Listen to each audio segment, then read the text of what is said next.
देखा हुआ सपना सिर्फ सपना ही रह जाता है दोस्तों। जब तक व्यक्ति पसीना नहीं बहाता वो सपना सपना ही रह जाता है। नमस्कार दोस्तों, मैं ज्योतिष आचार्य सचिन कुकरेती आप सबका अपने चैनल नीलकंठ ज्योतिष में हार्दिक अभिनंदन करता हूं।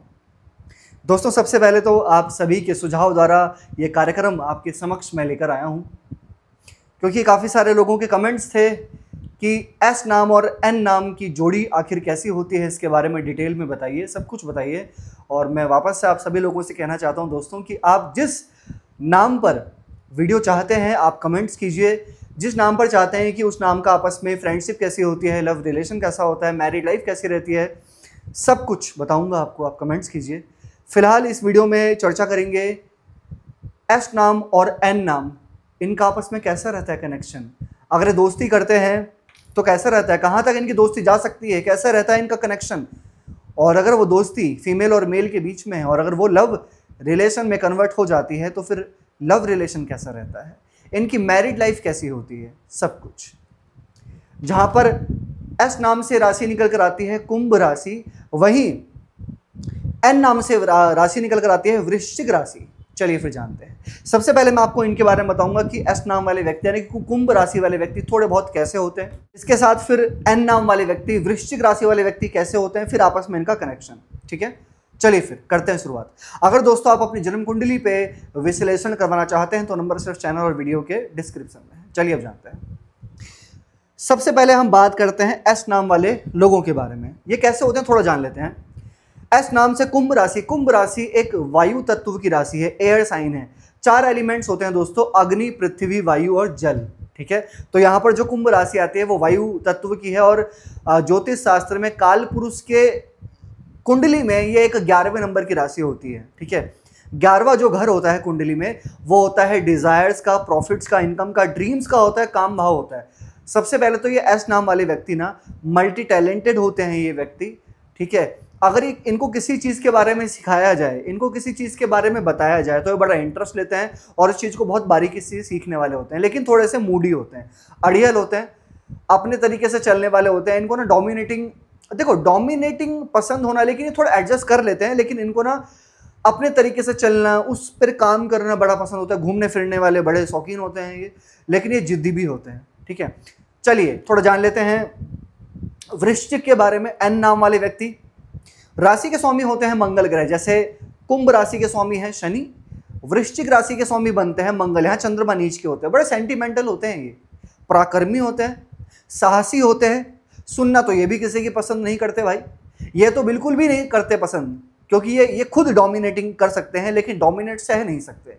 मंगल की राशि है तो यानी कि एनर्जी तो भरपूर रहेगी इनके अंदर, लेकिन ये बड़े इमोशनल होते हैं। छोटी छोटी चीज़ों को लेकर बहुत ज़्यादा सोचने वाले होते हैं, क्योंकि चंद्रमा यहाँ पे नीच के होते हैं। ये अंदर से ना दयावान भी होते हैं, काइंडली हार्टेड भी होते हैं और दूसरों के दुख में दुखी हो जाते हैं, दूसरों के सुखी में सुख हो जाते हैं। तो ये चीज़ें अच्छी होती हैं। चलिए फिलहाल जानते हैं इनका कनेक्शन कैसा होता है। अगर एस नाम वाला व्यक्ति एन नाम से मिलता है या फिर एन नाम वाला व्यक्ति एस नाम से मिलता है, कहीं भी कॉलेज में, स्कूल्स में, ऑफिस में, कहीं पर भी अगर ये आपस में मिलते हैं। देखिए, कुंभ और वृश्चिक वायु तत्व और जल तत्व। यहाँ पर मैं एक चीज़ कहना चाहूँगा कि इनकी जो केमिस्ट्री है ना दोस्तों, स्टार्टिंग में तो मैं कहूँगा कि नहीं, टाइम लगेगा। स्टार्टिंग में हो सकता है कि एक दूसरे को इग्नोर करें, या फिर स्टार्टिंग में अगर ये बातचीत करें, अगर कन्वर्सेशन होती है, क्योंकि अगर आप स्कूल जाएंगे, ऑफिस जाएंगे तो कहीं ना कहीं बातचीत, कन्वर्सेशन तो होगी। स्टार्टिंग में एक दूसरे का नेचर इनको समझ में बिल्कुल भी नहीं आएगा, क्योंकि और खासकर एन नाम वाले व्यक्तियों को, वृश्चिक राशि को कुंभ राशि का नेचर बिल्कुल समझ नहीं आएगा, क्योंकि ये होते ही थोड़े से ऐसे हैं एस नाम वाले, क्योंकि इनको खुद को नहीं पता चलता कि यार हमारा नेचर कैसा है। पल में तोला पल में माशा, एकदम से खुश हो जाएंगे, एकदम से दिल पे ले लेंगे, कहीं ना कहीं थोड़ी सी चंचलता भी देखी जाती है। तो स्टार्टिंग में तो बिल्कुल भी समझ नहीं आएगा, तो यहाँ पर थोड़ी सी अंडरस्टैंडिंग नहीं बन सकती स्टार्टिंग में। लेकिन हाँ, धीरे धीरे चलकर अगर ऐसी जगह पर आप काम करने वाले हैं कि जहाँ पर आप थोड़ा टाइम देंगे, आपको टाइम देना ही पड़ेगा, डेली का अप डाउन है, डेली ऐसे लोगों से मिलना है, तो मैं कह सकता हूँ कि फिर इनकी फ्रेंडशिप हो सकती है। लेकिन बीच में प्रॉब्लम भी देखी जाएगी आपको फ्रेंडशिप में। नॉर्मल फ्रेंडशिप में भी आपको थोड़ा बहुत बीच बीच में एक दूसरे से कंप्लेन भी देखी जा सकती है कि सामने वाला ऐसा है। एस नाम वालों को ज़्यादा कंप्लेन होगी एन नाम से, कि थोड़ा सा डोमिनेटिंग है, अपनी चलाने की कोशिश करता है, सुनता नहीं है। और वैसे भी एस नाम वाले लोगों को, कुंभ राशि को, कंप्लेन तो रहती है कहीं ना कहीं, कुछ ना कुछ चीज़ों से कंप्लेन तो रहती है। अगर ये मान लो कोई भी चीज़ परचेज कर लेते हैं, चाहे वो कितनी महंगी हो चाहे वो कितनी सस्ती हो, अगर ये कोई भी चीज़ परचेज करते हैं तो उसमें कमी जरूर निकालते हैं, चाहे वो थोड़ी सी कमी निकालें या बहुत ज़्यादा निकालें, लेकिन बिना कमी निकाले तो नहीं हो सकता। थोड़ा सा कमी तो निकालने वाले होते हैं ये लोग, तो ये कमी तो निकालेंगे भाई एन नाम में। हाँ, अगर सामने वाला अगर तुला राशि का है, सामने वाला अगर वृषभ राशि का है, सामने वाला अगर कन्या राशि का है, तो मैं कहूँगा कि फिर बहुत अच्छा होता है। कौन से नाम वाले?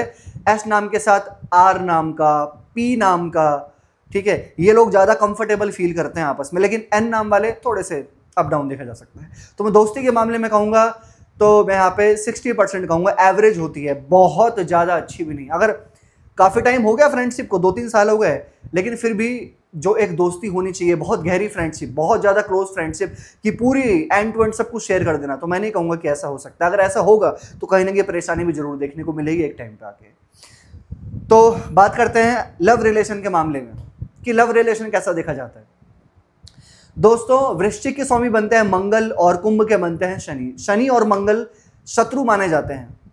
ज्योतिष शास्त्र में दोनों अगेंस्ट प्लैनेट हैं, शत्रु माने जाते हैं। आप अगर लव रिलेशन में आते हैं तो यहाँ पर भी एक दूसरे से एक्सपेक्टेशन ज़्यादा होंगी और वो कभी हो सकता है कि वो फुलफिल ना हो। दोनों को ही एक दूसरे से रिलेटेड कमियां देखने को मिल सकती हैं, बिल्कुल यहाँ पे कमियां मिलेंगी। अगर लव रिलेशन में जाते हैं तो कभी कभी मिसअंडरस्टैंडिंग के जो संभावना है वो ज़्यादा होंगी। पहली बात तो अगर ये कोई ऑनलाइन फ्रेंडशिप बनती है, ऑनलाइन अगर लव रिलेशन में जाते हैं आप, तो हो सकता है कि सामने वाला आपको टाइम ना दे, या अगर टाइम देता है तो समझने में थोड़ी सी देरी कर दे। लेकिन कुल मिलाकर लव रिलेशन में भी एक दूसरे के नेचर को समझने में टाइम तो लगेगा, क्योंकि जो सत्य है वो है। काफ़ी सारे लोगों का कमेंट्स था कि इस पे वीडियो लेकर आए जो जाए, तो मैं बता रहा हूँ आपको, लव रिलेशन में अगर आप चले गए तो एक ना एक टाइम पर आकर आपको प्रॉब्लम सामना करना पड़ सकता है।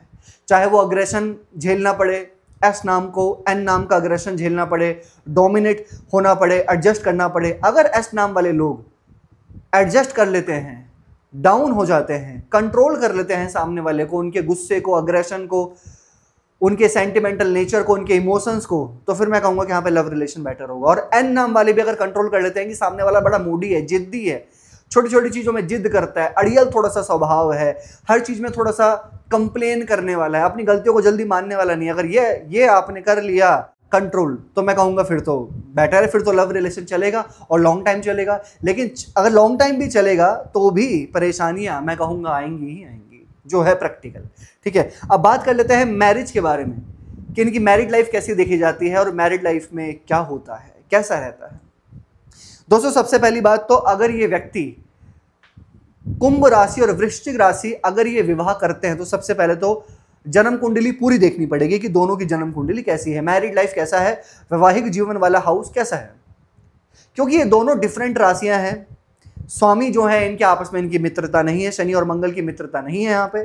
तो अगर विवाह करते हैं तो यहाँ पर फैमिली इश्यूज के साथ साथ आपस में भी काफी सारे इश्यूज छोटे मोटे देखे जा सकते हैं। और ये स्टार्टिंग के 4-5 साल ज़्यादा देखे जाएंगे। अगर 4-5 साल आपने एक दूसरे के नेचर को प्रॉपरली समझ लिया, सब कुछ हो गया, फिर मैं कह सकता हूँ कि ये लॉन्ग टर्म चलने वाला होगा। क्योंकि यहाँ पर जो वृश्चिक एन नाम वाले लोग हैं, मैंने पहले आपको बताया, रिलेशन में, मैरिड लाइफ में डोमिनेशन पसंद नहीं होता उनको, अपने ही तरीके से चलना पसंद करते हैं, हर चीज़ में डिपेंडेंसी पसंद नहीं होती उनको, चाहे फीमेल है मेल है। तो ये एक राशि का फैक्टर तो आएगा उनके इंटरनली, उनके लाइफ के अंदर। और एस नाम वाले व्यक्ति मैंने आपको बताया कि मूडी होते हैं, वो भी जिद्दी और स्टबर्न होते हैं। तो यहाँ पर मैं कहूँ मैरिड लाइफ में भी 60-70% कहूँगा ठीक है, लेकिन 30-40% मिसअंडरस्टैंडिंग, छोटी छोटी बातों को लेकर एक दूसरे की कमी निकालने वाली आदत ये देखी जाएगी। केयरिंग थोड़ा बहुत लगेगा कि यार सामने वाला व्यक्ति थोड़ा केयरिंग नहीं है, एक दूसरे को लगेगा एक दूसरे के लिए लविंग नहीं है, केयरिंग नहीं है, थोड़ा बहुत अपनी चलाता है, दोनों सोचेंगे ऐसा। तो मैरिड लाइफ में भी अगर मैं कहूँ 70-60% ही अच्छा देखा जाएगा, बहुत अच्छा नहीं। प्रॉब्लम्स, परेशानी थोड़ी बहुत बीच बीच में देखी ही जाएंगी। तो ये तालमेल, अगर मैं ओवरऑल अगर रेटिंग्स दूं 10 में से, तो मैं कहूँगा 6 या 6.5, बहुत ज़्यादा अच्छा नहीं। तो और किस नाम पे दोस्तों आपको चाहिए कमेंट्स कीजिएगा, उसी वीडियो, वही नाम पे वीडियो आपके समक्ष में जल्दी लेकर आऊँगा। हर हर महादेव।